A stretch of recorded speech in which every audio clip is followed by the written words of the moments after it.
Long time no see. It's been almost a month since my last news video, and the reason for that is shooting, constant shooting. For the last 3 weeks I was in 5 or 6 Ukrainian cities. I was filming a small documentary and I hope to release it soon. And in general, so much is happening in Kyiv region that is really hard not to document everything, so I was out of the studio almost every day. Another reason for such long pause is a lack of concentration. You see, when every 5 minutes you get news updates about what's going on the battlefields and you have air raid alerts a few times a day, it's really hard just to sit and work. So sorry for lags with my videos, and I hope to cope with it soon. Now, let's start with the news. The atmosphere in the capital is much more relaxed than it was a couple weeks ago, yet it doesn't mean that it's completely safe here right now. We still have air raids almost every day. And 3 weeks ago we had missile strike on the city. 1 person was killed since the rocket hit residential building. I want to show you the footage of that strike, and I believe it was previously unseen on the web. This footage was recorded by some of my friends. If you slow down the video a bit, you can clearly see how the missile is flying toward the building. Need to mention that my house is just 2 kilometers away from that place. And 2 weeks later, I experienced a rocket attack just 500 meters away from myself. I heard how missile was approaching, I heard the explosion, it was so close, and it was scary. And right now, I can feel how this PTSD, post-traumatic stress disorder, is developing in me. I can be easily triggered with just a loud noise of motorbike somewhere in the streets of Kyiv. And I haven't faced like direct hit of missile, I wasn't under shelling, but still I faced these problems. And I'm saying that because a lot of people who wasn't physically injured still can face mental problems because of this war. Apart from rocket threats, we have another problem, which is gasoline. About a week ago or so, there is literally no gasoline in Kyiv, so the streets was almost empty. There was almost no cars at all. Now the situation is a bit better, but the lines to the gas stations are insane. They can be easily a mile long. And the most important device that every family in Ukraine right now should have is a canister. I also have mine. This is a small canister with 10 liters of gasoline.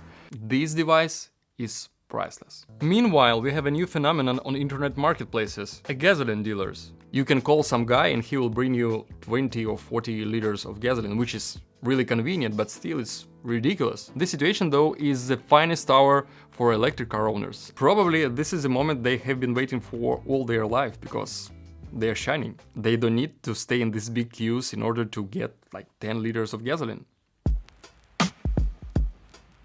Recently, I attended one of the most unusual concerts in my life. To make this happen, I had to go down to the Kyiv subway, because the concert venue was Krishchatik, one of the city's subway stations. The show was performed by these 2 honorable gentlemen from Ireland and accompanied by the sound of passing trains.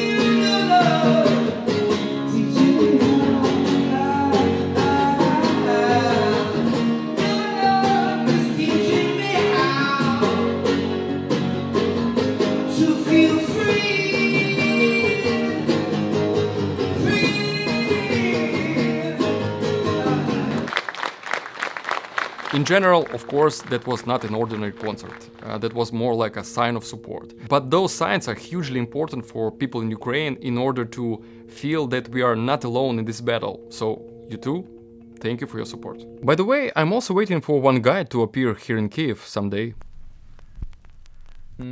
Of course, we don't have surfing, but we have beautiful routes for boosted boards. And Chernobyl. Just saying. A couple of weeks ago I made a video about Ukrainian volunteers.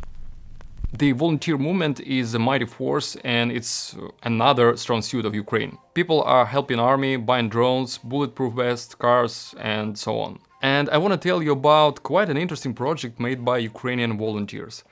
It's called Teronlyfans. This is a shortening from Territorial Only Fans. As you could guess, this is pretty much the same as OnlyFans, but with one major difference. They are raising money for territorial defense. How it works? You make donation to any of the listed charity foundations, then send a screenshot of the receipt to any participant of your choice, and receive a photo as a gift. Like special photo, if you know what I mean. Hereby, this Teronlyfans project already raised 16 million hryvnias, which is more than $500,000. Simple and ingenious idea and amazing result. I already told you a story about Chernihiv bomb squad that conducts demining in the liberated territories. And you probably do remember this big storage of munition, bombs, and other explosive stuff where they collect all those findings. It turned out I missed one major detail. This red shell. The most interesting part is that red shell. It's from MLRS Grad, but it without explosive because it's calling agitational shell, and inside the shell these agitational letters can be found. And the most interesting part is that this is appeal to people of Chechnya. It's for you just to get a clue how old all this munition. Okay, this is not a joke. This is a real propaganda leaflet that was inside a propaganda shell found by Chernihiv sappers just in the streets of Chernihiv. And this leaflet is approximately 22 years old, because it was used during the Second Chechen War. This leaflet contains some messages like people of Chechnya, army is not fighting with civilians, our goal is just to destroy bandits and terrorists, and so on and so on. So I will put the links with photos of two different leaflets and you will be able to read it by your own. It's gonna be with translation. And when you read it, you understand that this propaganda shell that is 22 years old, the narrative inside it, it's not much different from current Russian narrative and current Russian propaganda. So they use the same old methods and they just run with the year and with the country. I don't know really how come that they fire such old munition and such old leaflets to the Chernihiv, but still, this is actually pathetic. And we have air raid. You hear? We have another air raid in Kyiv, so I must hurry. I just want to tell you that one of those leaflets I delivered to Stanford University. They have a museum, so this artifact will appear in Stanford University Museum and in my studio as well. And in the end, I just want to tell you some good news. Maybe you remember that I made a fundraising to families of deceased Kharkiv sappers. And with your help, we raised 800,000 hryvnias, which is more than 20,000 US dollars. This is amazing result, and we delivered those money to families, and they were shocked. They were really grateful, and they didn't expect such support. So thank you so much, all you guys. This support is huge, and this is really important. That's all for today. Thank you so much, guys, and I see you in the next video.